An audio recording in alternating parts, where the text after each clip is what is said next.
Betting app వ్యవహారంలో ED రంగంలోకి దిగింది. హైదరాబాద్ సైబరాబాద్లో నమోదైన కేసుల ఆధారంగా enforcement case information report ECIR ని నమోదు చేశారు ఈడీ అధికారులు. ఈడీ ఎఫ్ఐఆర్ లో ప్రముఖుల పేర్లున్నాయి. సినీ స్టార్స్ రానా, శ్రీముఖి, నిధి అగర్వాల్, ప్రకాష్ రాజ్, అనన్య నాగళ్ళ, మంచు లక్ష్మిపై కేసులు నమోదయ్యాయి. PMLA కింద మొత్తం 29 మందిపై కేసులు నమోదు చేసింది ఎన్ఫోర్స్మెంట్ డైరెక్టరేట్. PMLA నిబంధనలను ఉల్లంఘించి బెట్టింగ్ యాప్ ని ప్రమోట్ చేసినట్టుగా ఈడీ అభియోగాలు వీళ్లపై మోపింది. ఇందులో సెలబ్రిటీల స్టేట్మెంట్లను రికార్డ్ చేయబోతోంది ఈడీ.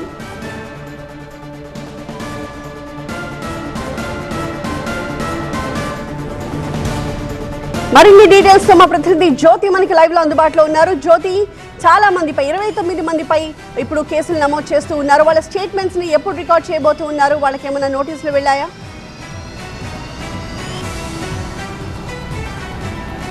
బెట్టింగ్ యాప్స్కి సంబంధించినటువంటి ఈడీ ప్రస్తుతం ఎంటర్ అయిందని చెప్పుకోవచ్చు. మొత్తం 9 మంది మీద కేసులు నమోదు చేసింది ఈడీ. ప్రధానంగా ఏదైతే PMLA అంటే ప్రివెన్షన్ ఆఫ్ మనీ లాండరింగ్కి పాల్పడ్డారు అనే ఆరోపణల నేపథ్యంలో కూడా ఈడీ ఎంటర్ అయినట్టుగా తెలుస్తుంది. ప్రధానంగా పంజాగుట్టలో ఈ బెట్టింగ్ యాప్స్కి సంబంధించి ప్రమోట్ చేస్తున్నటువంటి వాళ్ళ మీద కేసులు నమోదయ్యాయి. అదే ప్యారలల్గా కూడా మియాపూర్ పోలీస్ స్టేషన్ పరిధిలో కూడా సినీ ప్రముఖులకు సంబంధించినటువంటి వాళ్ళ మీద కేసులు నమోదు చేశారు మియాపూర్ పోలీస్ స్టేషన్లు. ప్రధానంగా ఈ సినీ ప్రముఖుల్లో కూడా ప్రధానంగా ఎవరైతే హీరో రానా కావచ్చు, అంతేకాకుండా శ్రీముఖి, నిధి అగర్వాల్, అనన్య వీళ్ళంతా కూడా ఉన్నారు. అంతేకాకుండా యాంకర్స్లలో శ్రీముఖి కావచ్చు, విష్ణుప్రియ, హర్షసాయి వీళ్ళంతా కూడా ఈ యొక్క బెట్టింగ్ సంబంధించినటువంటి యాప్స్ను ప్రమోట్ చేస్తున్నటువంటి భాగంలో గతంలోనే పంజాగుట్ట పోలీస్ స్టేషన్కి ఈ రీతు చౌదరితో పాటు విష్ణుప్రియ వీళ్ళంతా కూడా రావడం జరిగింది. అందులో సన్నీ యాదవ్ వీళ్ళంతా కూడా ఉన్నారు. ఈ నేపథ్యంలో వాళ్ళని పిలిచి వాళ్ళకి సంబంధించినటువంటి స్టేట్మెంట్ రికార్డ్ చేశారు.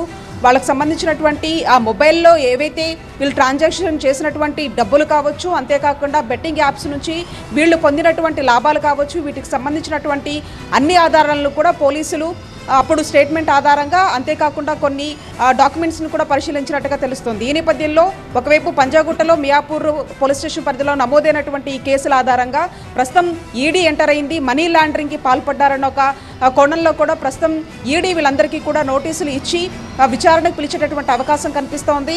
ఎందుకంటే ఇప్పటివరకు అయితే నోటీసులకు సంబంధించి ఈడీ ఇంకా ఇచ్చినట్టయితే సమాచారం లేదు కాబట్టి త్వరలోనే వీళ్ళకి నోటీసులు ఇచ్చి వాళ్ళందరినీ కూడా విచారించేటటువంటి అవకాశం కనిపిస్తుంది.